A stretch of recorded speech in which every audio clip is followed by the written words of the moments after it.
त्यामध्ये ही एकमेव व्यक्ती म्हणजे उज्ज्वलने लिहिलं होतं त्याच्या बाबतीत की आम्ही सर्व जेवढे एका वेळेला बोलतो तेवढं तो एका वर्षात कधीतरी बोलतो आणि त्याप्रमाणे त्यांनी सांगितलं. पण खरंच अतिशय मितभाषी असा पहिल्यापासूनच शाळेत असल्यापासून तसाच आहे तो. आणि जरी तो मितभाषी असला तरी त्याचा एक गुण आम्ही बघितला की तो फॅमिली मॅन आहे.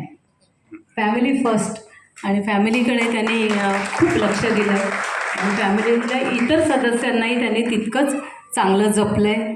हे आम्हाला म्हणजे ही आतल्या गोटातली बातमी आमच्यापर्यंत आली हळूहळू, कारण ह्याच्याकडून काय बाहेर येण्याचं काही चान्सच नाही.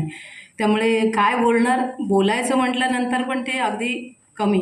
पण एक गोष्ट नक्कीच सांगेन की हा जरी ग्रुपवरती आमच्या ॲक्टिव्ह नसला किंवा जास्ती संपर्कात नसला तरी आमचे सर्वांचे बर्थडे इतके सुंदर सेलिब्रेट करतो की त्याचं जे आर्टिस्टिक डोकं जे आहे ना ते आम्ही प्रत्येकजण त्याच्या ग्रीटिंगची वाट बघतो.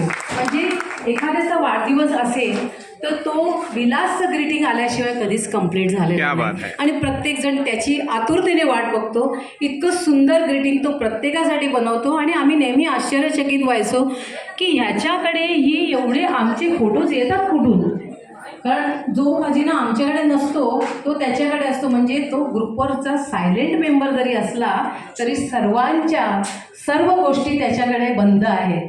अगदी आम्ही जे पोस्ट टाकतो ते सगळे रिझर्व केलेले असतात त्याच्याकडे आणि प्रत्येकाच्या बड्डेला तो ते सुंदर सरप्राईज आमच्यासाठी देतो. आणि हा गुण तुझ्याकडून ट्रान्सफर झाला आहे मुलीकडे नक्की ना.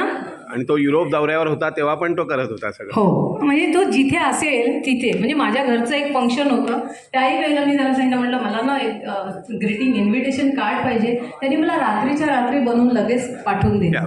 म्हणजे ह्या हक्काने आम्ही कुठली गोष्ट त्याला सांगू शकतो. ऑफकोर्स त्याच्या ऑफिसच्या जबाबदाऱ्यांमुळे त्याला तेवढा वेळ मिळाला नाही, पण आता तू रिटायर झालेला आहे तर याच्या पुढे मात्र आम्ही कुठलीही सबब ऐकून घेणार नाही. कारण आता तुला सपरिवार आमच्या प्रत्येक कार्यक्रमामध्ये यायचं आहे. महिनी